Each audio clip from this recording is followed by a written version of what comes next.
I'm Dr. Brad Grimsley, and I'd like to discuss the two treatment options for a carotid artery stenosis that exist here. The less invasive way of doing it is the TCAR, the transcarotid arterial stents.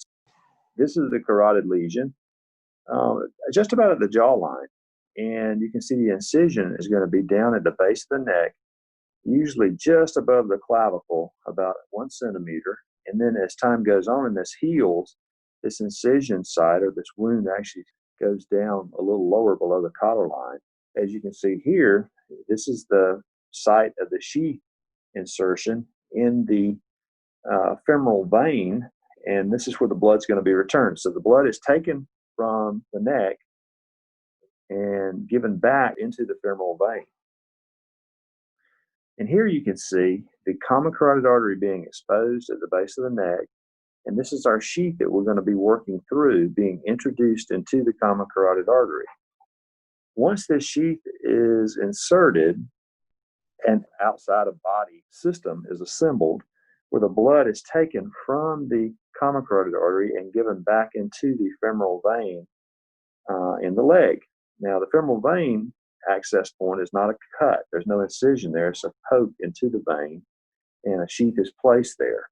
So the flow goes from the high pressure arterial system in the neck to the lower pressure femoral vein system down in the groin through a filter. As you can see there, filter, and that's what collects the debris that otherwise would have embolized up to the brain is in fact collected in the filter, which we can examine at the end of the case. Once the sheath is in place and the assembly has been established, we then advance a wire across the blockage in the neck and deploy a stent in position, as you can see here. The blood flow goes through the middle of the stent in a reverse fashion until we remove the sheath, basically.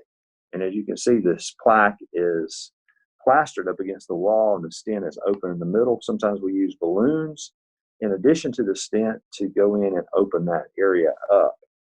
So once the stent is in place, we restore flow and wake the patient up. And here's a little incision at the base of the neck that, as I said before, typically after a month, 2-3 months, it settles down just over the clavicle.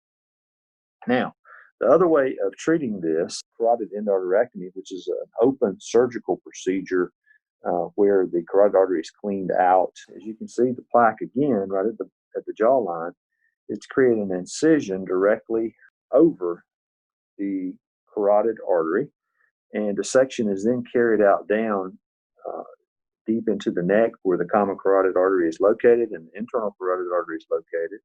Each of these points of the vessel are controlled, and clamps are used, and a shunt is placed inside, which is not shown here in this picture, but a shunt typically is placed into the common carotid artery down low and into the internal carotid artery up above, and then that shunt allows flow to go to the brain as this plaque is cleaned out. Once the plaque is cleaned out, we sew a bovine pericardial patch typically on the vessel to decrease the early clotting rates associated with this clean out and also the long-term recurrence rates. So that's our technique for doing carotid endarterectomy.